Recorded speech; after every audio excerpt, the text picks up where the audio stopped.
Episode 224. Our Twins. Jake stuffed the food into his mouth, his cold eyes blinking unpleasantly. Then he took the fork and poked it on his brother's mouth. Keith shrank back and looked innocent. It's too cruel, Serena couldn't help saying, but when she finished, she realized that it was not the right thing to say, and quickly looked around. My parents, Grandpa, and Alex have all gone out together. They'll be back tonight. Jake fed Keith forcibly. He asked in a bitter tone, What else do you want to eat? Keith was stuffed with a mouthful, shaking his head with a sad face. Serena couldn't help but smile, eating while watching them.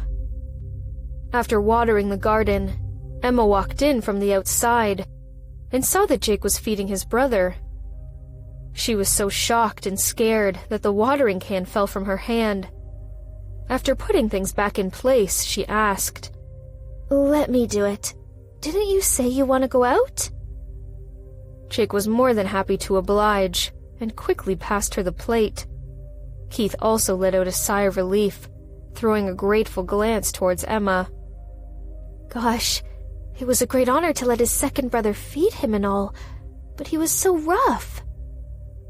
Jake went to his seat to eat, but after a little while, he suddenly looked up towards Serena and said, Sweetheart, I want to eat that, pointing at the dish which was not far from her. Keith, slowly chewing, finally swallowed the food and rolled his eyes. Serena knew that he minded the fact that she had just fed Keith, and sneered silently, and picked up a piece to feed him. He elegantly ate it, glancing at his brother smugly. Keith gave him a disdainful look. Couples that show off often break up more easily. Did you know that?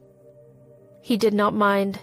He once again bit on the food handed over by his wife, and looked utterly satisfied. After lunch, Emma helped Keith back to his room, and Jake took Serena to the nearby shopping mall. What are we going to do? Go shopping. Jake looked like he was in a great mood. After parking the car, he took her up. She did not realize what he wanted to do until she was brought to the floor of maternity clothes and baby things. The child is only more than a month. Aren't we shopping too soon? Not too soon. Only 8 months away now. Jake was in a good mood and simply wanted to pick out a few nice little clothes for the kid. By the time Serena would be due, they would be busy.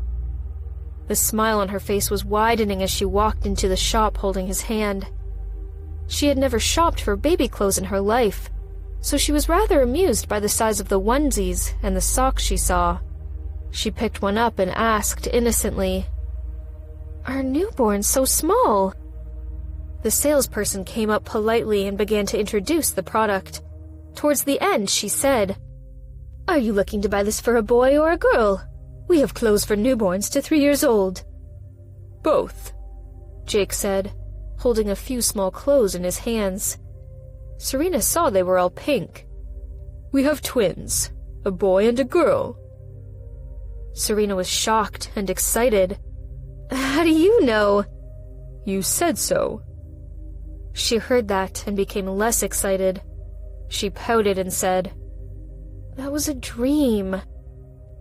The dream will come true. He came over and rubbed her hair. He gazed at her with his cold eyes full of affection, and his lips curled, showing his great mood. The dreams of pregnant women are the most accurate. We must be having twins, a boy and a girl. His voice was full of hope. Serena could even picture him holding 2 babies in her mind. The boy on the left, the girl on the right. The 3 of them would look so good together. But what if we only have one? She almost did not have the heart to remind him. He thought about it and said, If there's only one, then the girl would be nice. What if it's a boy? Then we will have a second baby, a girl. He answered without thinking. She blushed a little with the salesperson smiling at her. Everyone else prefers boys. while you are the opposite. For 4 or 5 generations, there have been no girls in our family. Grandpa has been craving for a girl. Do you want to have a boy? All right. She could take this explanation for now. Serena put down the clothes and picked up a pair of shoes. They were so small. She relished knowing her husband was happy no matter what the outcome was. After going around for a bit, Jake purchased a lot of things. He said he wanted a boy and a girl, but had in fact picked everything a girl would need. Serena sighed and picked up the similar things for a baby boy as well. They asked the shop to deliver everything to the old house, and then she dragged her husband to shop for gifts. It was Mary Parker's birthday that weekend, and Serena had to get her something. But after searching for a while, she could not find a single thing right for her. They were crossing a Marc Jacobs outlet, and she smelled a fragrance that was elegant and cheerful. She turned her head and walked over, as the shop assistant immediately invited her to try. It was a daisy fragrance. She bought 2 bottles, one for herself and one wrapped up. Satisfied with her shopping, the couple went into the parking lot, where they saw a special-looking customized sports car surrounded by a few police cars. Many policemen had stepped out and were pointing their guns at the car.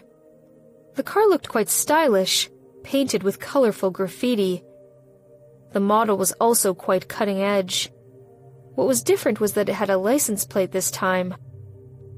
2 young men came out of the car, obviously scared by the police cars around them.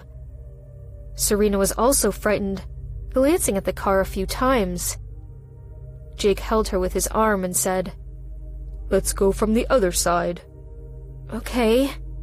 However, before they came to their own car, a policewoman came to them. Holding her, Jake looked coldly at the woman approaching them. The policewoman looked at Serena and said, "Mrs. Robinson, such a coincidence that I see you around that car every time." It was the same woman they had run into at the casino. Serena was a bit angry, while she gazed at the policewoman sharply. "What do you mean?" Feeling the unkind gaze from Jake, the policewoman shut her mouth, feeling embarrassed. "I just felt it was a coincidence. If it's convenient, I hope Mrs. Robinson could help us identify whether one of these 2 people was the one that kidnapped you last time." It's not convenient. He opened the door of the co-pilot seat and asked Serena to sit inside. The policewoman panicked and stopped. "It is every citizen's duty to collaborate with the police. So, Mrs. Robinson, where were we?"